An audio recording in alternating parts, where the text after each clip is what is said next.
ఒక దురుద్దేశపూర్వకంగా సభ జరగనివ్వకుండా అడ్డుకోవటం, అంటే ప్రభుత్వం చేస్తున్నటువంటి మంచి కార్యక్రమాలు డిస్కషన్ రానివ్వకుండా, సమాధానం చెప్పనివ్వకుండా, మరి ఈరోజు ఇంకా అసలు బీఏసీ సమావేశం మొదలవ్వకుండానే 9 గంటలకు హౌస్ స్టార్ట్ అవుతే మరి వారు సభను అడ్డుకోవాలని, సస్పెండ్ చేయించుకుని బయటకు వెళ్ళాలని, వారు సభను జరగనివ్వకుండా చేసేటువంటి ప్రయత్నం పదే పదే స్పీకర్ గారు కూడా చెప్పడం జరిగింది.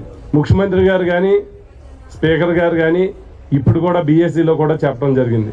మీరు అడిగినటువంటి అంశాలన్నీ కూడా చర్చకు ప్రభుత్వం సిద్ధం, కానీ సభను తప్పుదోవ పట్టించే విధంగా డిస్టర్బ్ చేసి మీరు సభను అడ్డుకోవటం ఎందుకనంటే ఈ రోజున మాజీ ముఖ్యమంత్రి గారు చంద్రబాబు నాయుడు గారిని కానీ వారి ప్రతిపక్ష సభ్యులను కానీ 5 రోజుల్లో సభలో కొనసాగమని మేమందరం కూడా కోరుతూ ఉన్నాం, పదే పదే రిక్వెస్ట్ చేస్తూ ఉన్నాం.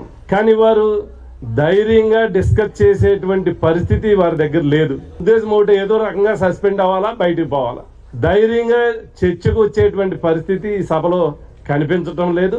వారిని కూడా పదే పదే రిక్వెస్ట్ చేస్తూ ఉన్నాం, సభను సక్రమంగా జరగటానికి మీరు సహకరించండి, అసెంబ్లీకి రండి, మీ నాయకుని కూడా తీసుకురండి, మీరు అడిగినటువంటి అన్ని అంశాల మీద కూలంకషంగా చర్చిద్దాం తప్పనిసరిగా అని కూడా వారందరినీ కోరటం జరిగింది.